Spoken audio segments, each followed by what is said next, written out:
Anda mau diskusi atau mau menanyakan sesuatu atau boleh saya tanya? Silahkan duluan. Saya hanya bertanya tentang topik Ustadz nih. Oten selalu buat onar gitu. Maksudnya Bang. gimana tuh Ustadz? Bang, coba lihat, kagak usah di Indonesia, di luar negeri saat ini. Yang bikin onar sama menyerang negara orang itu negara apa, Bang? Negara Qatar. Negara apa yang menyerang negara orang gitu? Negara mayoritas apa yang sering menyerang agama orang, negara orang, terus main culik presiden orang tuh negaranya negara apa? Oh, Coba saya mau tanya dulu. ini jadi politik nanti nih Bang. Kita kan bukan politik. Enggak politik. Nah. Yang kita bahas itu negara mayoritasnya apa yang dianutnya gitu. Protestan Bang. Kan Kristen. Buat onar dimanapun, Bang. Iya, Protestan dan Yahudi. Ya, kalau itu saya sepakat, Protestan dan Yahudi gitu. Terus Bang, kalau kita lihat yang menjajah Indonesia siapa, Bang? Yang menjadi Indonesia. Yang menjajah Indonesia menurut sejarah. Ateis Bang, ateis Belanda, ateis. Nah, dari mana Belanda tuh ateis? Di mana Belanda tuh ateis, Bang? Jepang, Sinto, Bang. Jepang Hah? kan Sinto, Jepang. Kalau Jepang kan bukan Kristen, dia agama Shinto. Ya, saya tahu. Iya. Yang paling banyak menjajah Indonesia itu negaranya bermayoritas agama apa gitu? Ya, setahu saya itu Bang, Jepang, baru Jerman. Jerman itu Protestan. Yang menjajah Indonesia pertama siapa? Portugal. Agamanya apa? Agama Portugal mayoritas Katolik situ. Katolik. Habis Portugal apa? Inggris. Inggris apa agamanya? Agama Mayoritasnya. ateis. Inggris tuh Kristen, Bang. Bukan ateis, Bang. Sedikit kalau ateis tuh yang menjajah Indonesia. Habis Inggris itu Belanda. Belanda tuh bukan ateis juga, Kristen Protestan, Bang. Makanya saya bikin gitu biar kawan-kawan Kristen, ayolah, sudahi gitu bikin onar. Semenjak dulu sampai sekarang masa bikin onar melulu kalian. Gitu. Aku kira itu Belanda ateis loh Bang, karena kan beberapa jenderal mereka dan sampai bahkan apa namanya ilmuwan-ilmuwan mereka itu kan ateis itu. Yang jadi ateis itu Bang, dia dari Kristen agamanya. Setelah dia menjadi ilmuwan, dia memakai akal dia, diperbudak oleh akalnya. Dia tinggalkan tuh di Kristen. Makanya di Eropa sekarang itu lebih banyak ateisnya daripada Kristennya. Makanya menurut seorang pendeta di tahun 2040 Kristen di Eropa itu punah, tinggal 5% gitu. Itu menurut seorang pendeta, bukan saya. Kemana mereka? Mereka kebanyakan ke ateis dan ke Muslim. Iya, ya. Karena di Inggris juga udah banyak Islamkan Bang, bahkan Presiden London kan Muslim kan. Iya, ada wali kota yang Muslim udah di Inggris kayak gitu. Jadi yang hari ini Bang, hari ini yang ribut nih ya, menyerang negara Arab. Itu kan Donald Trump, Kristen lagi gitu yang bikin onar. Dari dulu loh Bang, perang salib pertama Kristen yang bikin onar. Perang salib kedua iya pula Kristen juga gitu lah. Makanya saya kasih judul nih, di mana-mana Oten selalu bikin onar gitu. Itu yang saya maksud. Tapi itu untuk apanya itu Bang? Apa namanya mengadu kekuatannya itu Bang? Sebenarnya bukan cuma Kristen doang sih. Sebenarnya bukan cuma Kristen. Itu Bang apa Mongol itu Bang hampir seluruh dunia dikuasai. Mongol. Kalau Mongol kan itu identik dari Cina kan Ya, gitu. itu mah saya bilang. Jadi semua Kalau itu saya tahu. Komunis dia bang kalau Mongol. Itulah. Bukan Islam, bukan Kristen, bukan Katolik juga, kan begitu. Tapi mereka lebih barbar, bang. Nah, itu bang, kira-kira nih menurut anda sebagai seorang yang Kristen ya kayak gitu, apa sih mungkin wacana anda sebagai Kristen Indonesia miris gak melihat Kristen dari dulu sampai hari ini bikin onar gitu? Kalau bikin onar saya kira bukan bikin onar, bang, tapi dia ingin mendominasi. Negara-negara itu ingin mendominasi. Misalkan itu USA, dia ingin mendominasi, ingin menguasai dunia dengan salah satunya kebijakan ekonominya, kadang mengembargo negara-negara yang tidak sepaham dengan dia, memberi sanksi ekonomi. Contohnya Iran tuh sampai nilai mata uang Iran itu kan kena sampai anjlok kan. Nah, terakhir hari itu Turki pernah juga kena ini, habis dihukum Turki itu kan jadi tunduk sama Amerika. Nah, malah makanya naik ekonominya, bang. Kita lihat Arab Saudi itu kan besti sama Yahudi, sama Israel, sama Amerika maju, Qatar besti maju mereka, kan gitu, bang. Jadi semua itu kepentingan, bang, bukan agama di situ. Ya, kepentingan. Tahu nggak abang juga yang ketika kita lihat di Sudan dan di Afrika, ya, itu bukan masalah kepentingan tuh, itu masalah agama. Karena banyak ya umat Kristen di sana dihilangkan nyawanya, anggaplah dibantai kan kayak gitu bahasa kasarnya. Nah kayak gitu. Makanya ada dari segi agama yang mereka bawa di dalam muatan politik mereka gitu. Tapi kita tidak memperhatikan politiknya. Coba yang kita bahas itu dari segi agamanya gitu. Kalau politik kan saya pun nggak mau bahas politik masalahnya. Ya. Jadi seperti itu. Hari ini bang, kalau kita lihat di Indonesia, KKB itu merongrong umat Islam dan umat Kristen di Papua. KKB agamanya apa? Lagi-lagi Kristen, bang. Itu artinya bang, OPM apa namanya itu, bang? GAM agamanya apa, bang? GAM, ya. GAM Islam. Ya, udah. Jadi politik juga itu, bang. Politik. Iya. Politik, bukan masalah agama itu, bang. Jadi kalaunya GAM kan karena apa? Tsunami Aceh, mereka juga sadar yang kuperangi ini adalah saudara sendiri. Contohlah itu umat Islam di Aceh.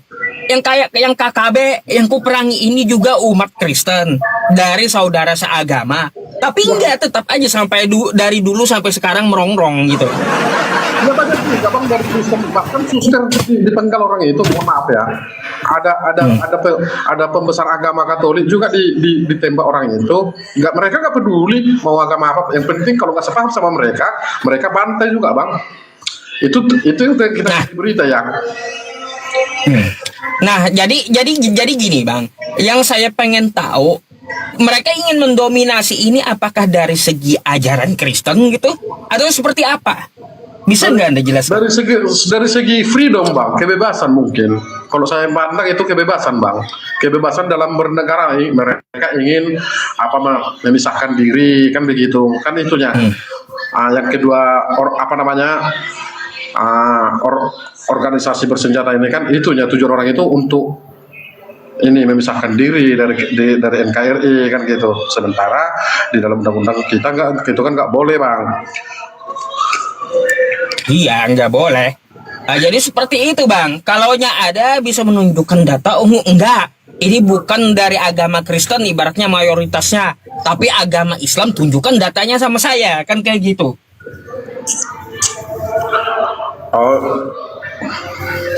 Ya seperti saya bilang tadi, bang, kalau permasalahan agama dibawa ke dalam sebuah negara, lalu ada dari salah satu kelompok atau etnis atau satu golongan agama tertentu untuk melakukan sebuah kerusuhan, itu menurut saya ada sebuah ketidakpuasan gitu maksudnya, bang, terhadap peraturan, terhadap ketidakadilan. Itu jadi maksud saya itu, bang. Menurut saya seperti itu ya. Oke, ya.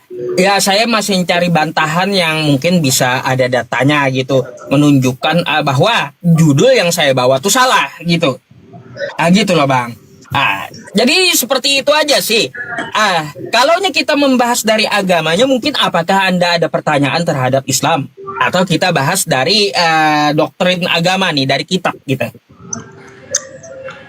Kebetulan Bang, saya tidak memahami sedikit pun agama Islam nih. Nanti saya salah bertanya jadi nggak enak kan Bang ya. Nanti jadi hujatan, jadi ini kan nggak enak. Jadi kalau nanya hal wajar sih Bang, karena orang nggak tahu kan gitu. Karena Bang, kalau dalam hal bertanya ini nanti jadi ujung-ujungnya dia agresif Bang. Karena kita sering tahulah sosial media kan Bang, apalagi TikTok beredar tuh video-video yang nggak bagus ya kan.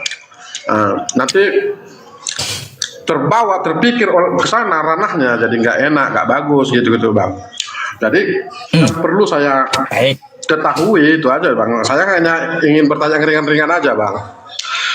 Boleh. Ya, dari segi mana bahwasanya dikatakan Islam itu adalah agama yang damai begitu. Baik. Jadi dari segi mananya Islam itu dikatakan agama yang damai. Islam kan agamanya damai kan kayak gitu, rahmatan lil alamin gitu. Baik Bang. Jadi dari segi mana?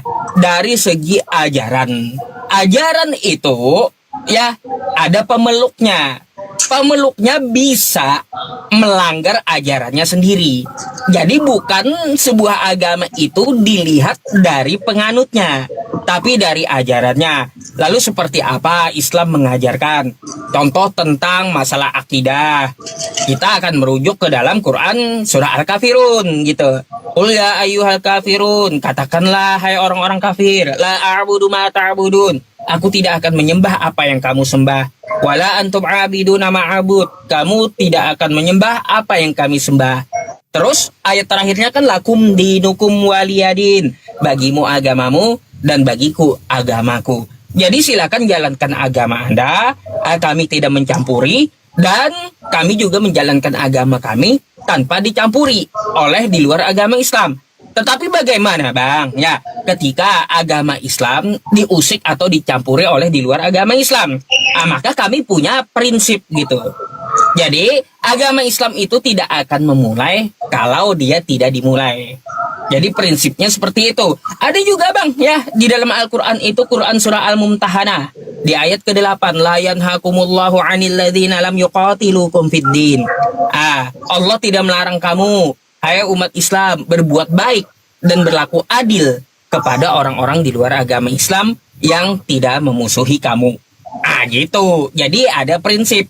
Kalau kita tidak membuat onar, maka umat Islam akan melindungi. Tapi kalau kita buat onar, waduh, maka sampai lubang tikus pun akan kami kejar. Jadi gitu Bang.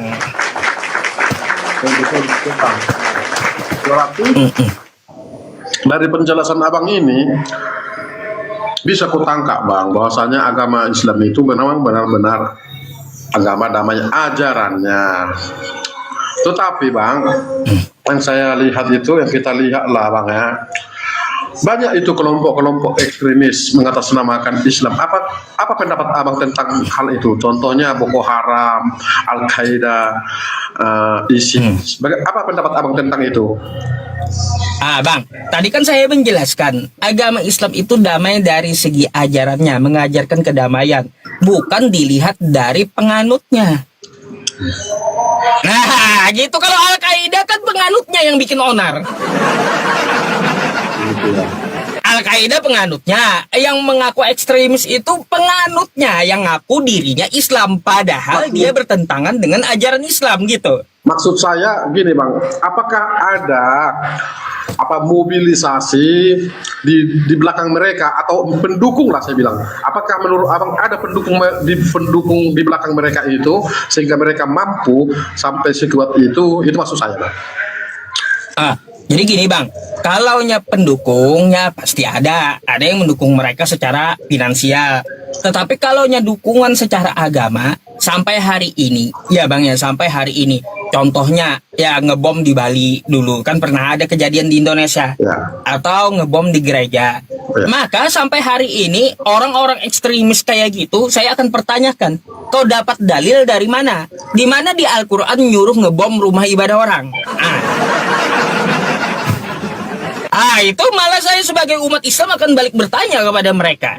Mana dalilnya gitu? Di mana ajaran Nabi untuk mengebom tempat ibadah orang di luar agama Islam gitu?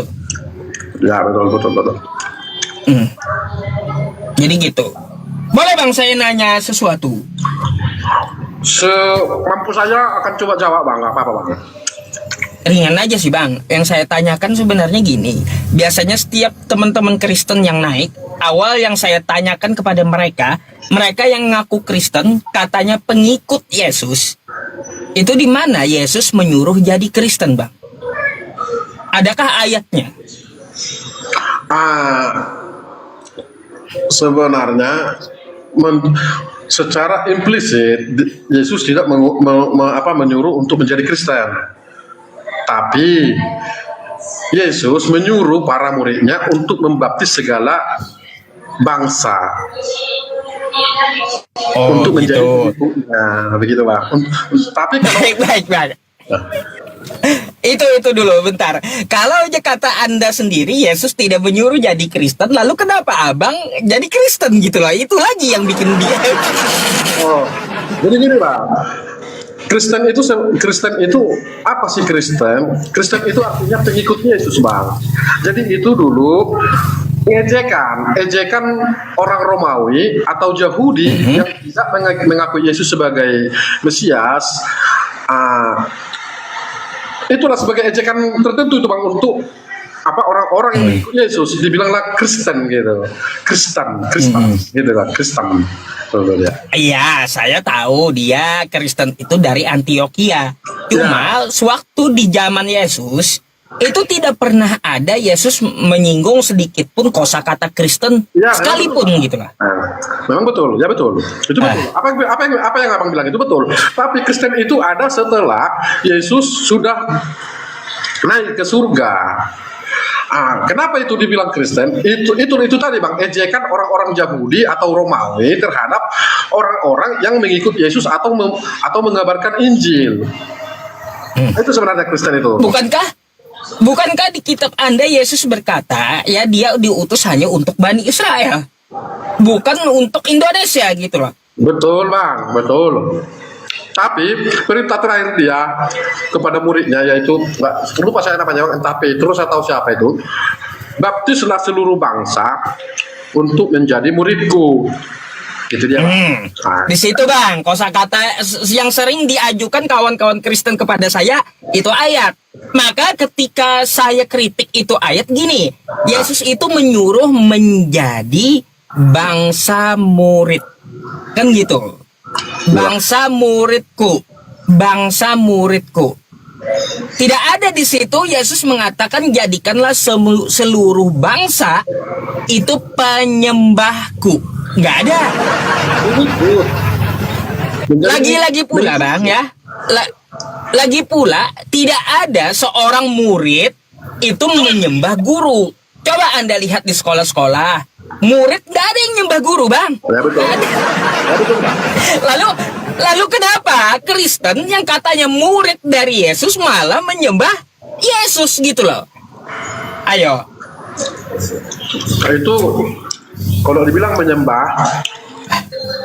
bang, itu sebenarnya apa saya bilangnya bang ya? Kalau saya bilang bang berlebihan itu nanti saya takut dibilang menghujat sang juru selamat. Tapi menjadi pengikut dia, semacam saya nih bang. Pengikut. Iya, saya semacam saya ini Katolik nih. Saya mengikuti dia. Jadi saya berdoa tetap kepada Bapa yang Maha Kuasa. Itu. Gitu ya bang. Nah, saya hanya mengikuti jalan yang dibukakan dia. Baik. Apa yang diikuti, Bang? Ajarannya bang. Contohnya? Contoh yang simpel aja bang ya, kasihlah musuhmu, gitu kan ada aja tuh bang. Selain itu, apakah Yesus datang ke dunia hanya mengajarkan itu saja? Tentang kerajaan surga juga ada. Lalu? Contoh-contoh yang dari segi kehidupan, Bang. Contoh kayak gini ya, contoh. Adakah Yesus mengajarkan bagaimana tata cara nikah? Cukup memikul salibnya bang. Hah? Memikul salib. Kayak gimana tuh? Pernah nggak maksud saya tuh Yesus merincikan bagaimana tata cara nikah gitu loh? Ya, kebetulan bang saya juga bang Kristen KTP-nya bang ya, jadi nggak jadi sih. Iya, gak usah dibahas kalau gitu ya. Bisa lah ya. Cara memikul salib Kristus itu yaitu mengikuti seluruh ajarannya, yaitu salah satunya jangan membenci yang membenci engkau. Baru kasihilah sama manusia, kasihilah musuhmu, yang itu bang. Cuman yang tidak bisa saya terapkan bang, jika ada bajumu dua, kasihlah baju kepada orang yang tidak punya baju. Itu aja yang tidak bisa kuterapkan bang. Karena saya pelit orangnya bang. Oh gini, nggak usah itu bang. Ada satu kosakata kayak gini. Kalau kamu ditampar pipi kanan, kasih pipi kirimu. Mau abang ditampar 2 kali? Iya gini bang, kalau kamu dikasih gimana? Ya, maksud perintahnya itu gini, jika kamu disakiti, jangan kamu menyakiti balik. Itu dia. Tapi doakan dia. Itu dia. Gini. Kalau saya memahaminya beda bang, beda. Katanya kan kalau kamu ditampar pipi kanan, kasih pipi kirimu, betul? Betul ada. Nah, jadi kalau seperti itu bang, nanti kalaunya ada perampok datang ke rumah, dia ambil anakmu, kasih istrimu gitu. Dia ambil motormu, kasih mobilmu, kan gitu. Ini ajaran bahaya bang kalau kayak gitu. Jadi itu pandangan berbeda itu bang ya, pandangan yang berbeda ya. Jadi kalau datang perampok kita bang, kita kasih makan aja bang. Mungkin dia lapar. Kan gitu. Susah diterapkan itu ya teman-teman. Itulah makanya dibilang memikul salib Yesus. Itu dia bang. Jadi bang kalaunya ajaran yang kayak gitu susah juga bang diterapkan di sistem negara. Contoh kayak gini ya. Nanti ada penjajah datang ke Indonesia. Karena ajaran kita kalau kamu ditampar pipi kanan kasih pipi kiri, nanti setelah dia menjajah nanti dijadikan raja pula dia tuh penjajah tuh di sini. Kayak gimana? Susah kayak gitu. Seperti abang bilang tadi, itu susah diterapkan itu abang bilang tadi kan, karena sifat manusia itu kan bang tidak pernah merasa cukup dan tidak pernah merasa puas, selalu ingin berlebih. Itu yang mengakibatkan kegagalan kita bang. Contohnya itu Donald Trump itu kan, dia ingin lebih. Kan sebenarnya dia udah punya itu dari ajaran agama atau bukan tuh? Kalau saya bilang itu bukan ajaran agama, tapi itu tadi bang, politik juga saya kira itu bang. Kalau politik bukan ajaran agama. Cuman kebetulan aja dia beragama Protestan kan begitu. Jadi momok bagi kita kan, bagi kita orang Kristen kan. Salah satunya lah Paus Roma kan menolak dia juga kan bang. Paus Leo itu kan menolak dia karena nggak sesuai dengan apa yang dibilang dia perdamaian dunia, tapi dia mengacau dunia kan gitu. Nih bang, nih mungkin terakhir saya menanyakan sama Kristen. Jadi kan Yesus itu banyak juga toh ajarannya selain kasih. Ya contoh ya siapa yang pernah disembah Yesus. Terus juga ya Yesus mengajarkan seperti apa selain kasih pipi kanan, kasih pipi kiri itu. Ada lagi bang. Contoh nih kehidupan kita. Siapa yang disembah, terus makanan apa yang tidak dimakan Yesus, terus bagaimana cara kehidupan Yesus. Kan masih ada tuh ajarannya. Contoh nih, ya, abang Katolik atau Kristen, abang menyembah siapa coba? Ya jelas menyembah Tuhan bang. Tuhan Anda siapa tuh? Ah, Allah, Tuhan Allah bang. Bukan Yesus. Yesus itu juru selamat. Kalau bagi Berarti Kristen, Yesus tuh bukan Tuhan Anda gitu, Yesus itu? kalau bagi Katolik itu kan bang ada nama istilahnya itulah Allah Tritunggal kan gitu bang. Allah Bapa, Allah Putra, dan Allah Roh Kudus gitu bang. Nah, itu bang juga salah satunya. Kalau paham Katolik dan Kristen ada Tritunggal. Sedangkan Yesus, kalau saya baca kitab Anda tuh tidak pernah mengajarkan Tritunggal. Kalau Yesus mengajarkan Tuhan itu satu-satunya. Gak ada Yesus mengatakan, hai Bani Israel, Tuhan Allah kita 3 dalam 1. Gak ada dia kayak gitu. Dia ngomong, hai Bani Israel, Tuhan Allah kita, Tuhan yang Esa. Gak ada 3 dalam 1. Makanya saya bilang, Kristen itu tidak dikenal Yesus. Kristen dan Katolik bukanlah ajaran Yesus. Terus Yesus tidak pernah menjadikan atau menyuruh kita agar kita masuk Katolik atau menjadi Kristen. Nah gitu. Sampai sekarang bang, sampai sekarang kawan-kawan Kristen belepotan kalau ngebantah itu. Iya, bukan cuma satu orang yang saya tanya. Nah, tapi kan kita itu di Allah Tritunggal tadi kan diperkuat dengan yang tertulis di Bible itu. Saya lupa itu ayatnya di Yohanes kalau nggak salah tuh. Pada mulanya adalah firman. Nah, itu pula pasti di alasan kawan-kawan Kristen ke situ bang. Sebenarnya pada mulanya adalah firman itu bukan ajaran Yesus, tapi catatan dari Yohanes. Kalau kita teliti dia ini ngambil dari mana? Dari pagan Yunani, dari dewa-dewa, bukan dari Yesus. Nah, di situ salahnya kaum Kristen tergelincirnya. Ya, gitu. Iya, coba Anda pelajari betul-betul. Gak ada Yesus mengatakan pada mulanya adalah firman itu bersama-sama dengan Allah. Dan firman itu adalah Allah. Gak ada Yesus ajarannya kayak gitu. Yesus mengajarkan dia punya Tuhan, dia menyembah Tuhannya, dan dia pun bukan Tuhan. Nah, itu ajaran Yesus. Ya, betul. Itu. Tapi enak sih Bang Juan ini diajak ngobrol ya orangnya, nggak terlalu ngotot beliau. Kira-kira Bang kalau mau bertanya tentang Islam silakan nih. Silakan. Boleh Bang, saya mau bertanya dulu sedikit sih.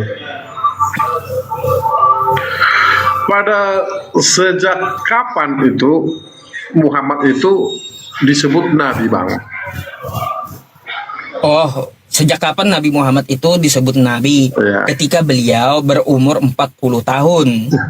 Turunlah wahyu dari Tuhan semesta alam kepada beliau. Di situ di dalam ayat Al-Quran beliau ada disebut Rasul dan juga Nabi. Quran surah Al-Ahzab ayat 40 beliau khataman nabiyyin, penutup para nabi. Quran surah Ali Imran itu beliau wa ma Muhammadun illa rasul, dan Muhammad itu hanyalah seorang rasul. Ada juga di Al-Fat ayat 29 Muhammadur Rasulullah, Muhammad itu utusan Allah. Jadi di situ Bang, di abad ke-6 beliau umurnya 40 tahun saat itu dan menerima wahyu. Sebelum Nabi Muhammad menerima wahyu, apa sebenarnya agama dari Nabi Muhammad itu Bang sebelum dia menerima wahyu itu? Di Arab itu ada 4 Bang, ada 4 aliran. 1, penyembah Lata Mana Uzza. penyembah berhala dari pagan Quraisy. Yang kedua, Nasrani yang menuhankan Nabi Isa atau Yesus. Tuh, Nasrani, bukan Kristen sebutannya, tapi Nasrani. Yang ketiga, Yahudi.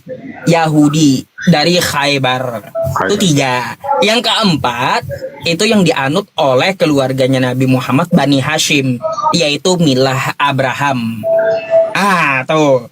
Jadi dari keturunan beliau tuh ya, dari orang tua Nabi Muhammad, kakeknya sampai ke Nabi Ismail itu menganut agama Abrahamaik yang mereka sebut agama Hanif. Apakah Nabi Muhammad itu keturunan Ismail? Iya. Iya bang. Iya. Berarti saudara lah kita bang. Ya sebenarnya gini bang, Abraham kan nurunin 2 anak, Ishak dan Ismail kan. Iya. Nah Ishak ini kan dia yang Ishak ini dia menurunkan Bani Israel, Yahudi kan gitu. Kalau Ismail ini dia menurunkan Bani Ismail yang ke arah Arab Saudi. Arab ya. Iya, sebenarnya makanya disebut agama Abrahamaik, Islam dan Yahudi, gitu bang. Makanya saya bilang, berarti kita ini saudara kan begitu, tapi gontok-gontokan. karena banyak paham yang berbeda gitu, dari ajaran-ajaran. Ya, memang sih. Karena dari penjelasan abang dia, Abraham itu Nabi Muhammad itu agamanya Abrahamaik. Ya saya teringat bahwa Abraham itu ada anaknya Ismail dari Hagar. Kan kalau dalam kitab dia dari Hagar. Masalahnya gini, mohon maaf, yang dianut abang dan kawan-kawan Kristen itu sangat beda gitu dengan ketetapan dari agama Abrahamaik. Contoh gini ya bang ya, mohon maaf nih, contoh agama Abrahamaik mewajibkan sunat karena itu perjanjian kekal Abraham dengan Tuhan. Tiba-tiba kawan kita yang Kristen dan Katolik mengatakan karena mereka mengikuti Paulus, sunat itu tidak wajib, hanya untuk kesehatan. Nah ini bertentangan gitu dengan agama Abrahamaik Kristen ini. Yang kedua bang, agama Abrahamaik contohnya Taurat Nabi Musa itu mengharamkan babi. Ya, betul. Tiba-tiba kawan-kawan kita yang Kristen dan Katolik mengatakan apa yang masuk ke mulut itu tidak menajiskan, termasuk babi, boleh dimakan. Nah ini bertentangan gitu loh, bertentangan dengan agama Abrahamaik. Tapi kan bang, penggenapan kan sudah digenapi, perjanjian lama itu kan digenapi oleh Kristus. Karena ya, penggenapan bukan berarti bukan berarti menghilangkan kan, atau bukan berarti menentang kan? Iya, karena memang di kami bang, di perjanjian lama memang itu bahwasanya binatang berkuku belah itu memang haram, berkuku belah itu haram. Tapi kami setelah Yesus lahir, saya memang tidak tahu persis di mana itu ayatnya, tapi ada pernah saya dengar apa yang najis itu sebenarnya apa yang keluar dari mulut dimasukkan ke dalam mulut lagi, itu yang najis. Tapi kalau segala binatang atau hewan ciptaan Tuhan itu boleh dimakan, gitu dia. Gini bang, itu yang Anda katakan tuh, apa yang masuk ke mulut tidaklah najis. Itu adalah perkataan Yesus, tapi bukan bahas makanan. Tapi perkataan Yesus menyindir orang munafik. Nah, itu salahnya kawan-kawan Kristen di situ. Dipikir kawan-kawan Kristen Yesus menghalalkan babi jadinya. Apa yang masuk tidak mengharamkan, kata Yesus. Padahal saat itu Yesus tidak ada ngomong masalah makanan, tapi Yesus ngomong menyindir orang-orang Farisi dan orang-orang munafik. Ya. Gitu. Tidak ada bahas makanan Yesus. Itu salahnya kawan Kristen. Berarti memang bedanya di situ. Berarti memang Nabi Muhammad itu memang benar-benar membawa ajaran apa yang diperintahkan oleh Abraham itu bang ya, bapak kita itu ya, bapak segala bangsa itu. Iya. Termasuklah sunat. Contohnya bang ya, sunat, kurban, didik anak, tuh banyak. Terus khitan sunat tadi itu termasuk gitu. Tapi orang Yahudi dari agama agama Yahudi juga sunat itu bang. apakah sama sunat orang Yahudi dengan agama Islam, Bang? Kalau sunat Yahudi itu kan dia mengambil dari perjanjian kekal Abraham kan kayak gitu. Ya. Jadi kita juga mengambil dari perjanjian kekal Abraham, perintah Tuhan kepada Abraham. Jadi induknya tuh Abraham, bukan berarti Islam mengikuti Yahudi. Kalau Yahudi kan ada harinya. Dia harinya hari ke-8 gitu setelah kelahiran. Kalau kita di Islam kan tidak tergantung hari. Gitu. Dan dibawa ke rumah ke rumah ibadat kan begitu dia. Iya, kalau Yahudi kan kayak gitu. Kalau kita kan ya bisa juga ke mantri, ke dokter atau ke tukang sunat gitu. Waduh, itu nikmat kali itu Bang sunat. Saya dulu dijepit itu pakai bambu itu. Mudah kalau sekarang pakai laser ya sekarang. Kalau saya dijepit pakai bambu, wah. Kalau gitu kata saya sunat 2 kali aja pakai gerinda sekarang ya. Habis. Tapi kalau kami Bang cukup dibaptis saja, tapi ada kan sunat sekarang pakai kapak, takutnya bukannya putus itu burungnya, tapi kapaknya yang patah gitu lah. itu nggak tahu. Iya teman-teman. Ada doa khusus Bang. Mungkin ada doa khusus dia untuk itu kan. Ngeri juga.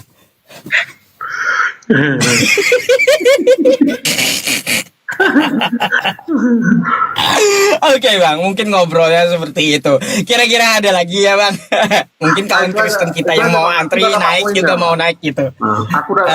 Aku udah dapat poinnya Bang. Jadi bahwasanya sejatinya itu Kristen, Yahudi dan Islam itu adalah memang bersaudara tuh menurut yang saya tangkap dari penjelasan Abang tadi. Cuman hanya ajarannya aja yang berbeda-beda dia kan. Tapi ada kesamaannya itu keturunan dari Abraham. Nah, itu aja. Jadi seharusnya Bang, kalau istilahnya yang 3 agama ini jumpa, harusnya itu yang harusnya yang diingat ya kan. Oh, kami dari satu ininya, kami dari satu bapaknya kami, yaitu Abraham.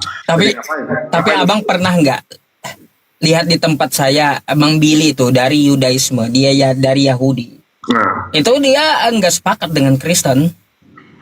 Nah gitu. Karena apa? Perjanjian lama itu kan dari Yahudi. Perjanjian lama itu kitabnya Yahudi yang dipakai Kristen kan gitu. Cuma sayangnya Kristen banyak salah mengartikan.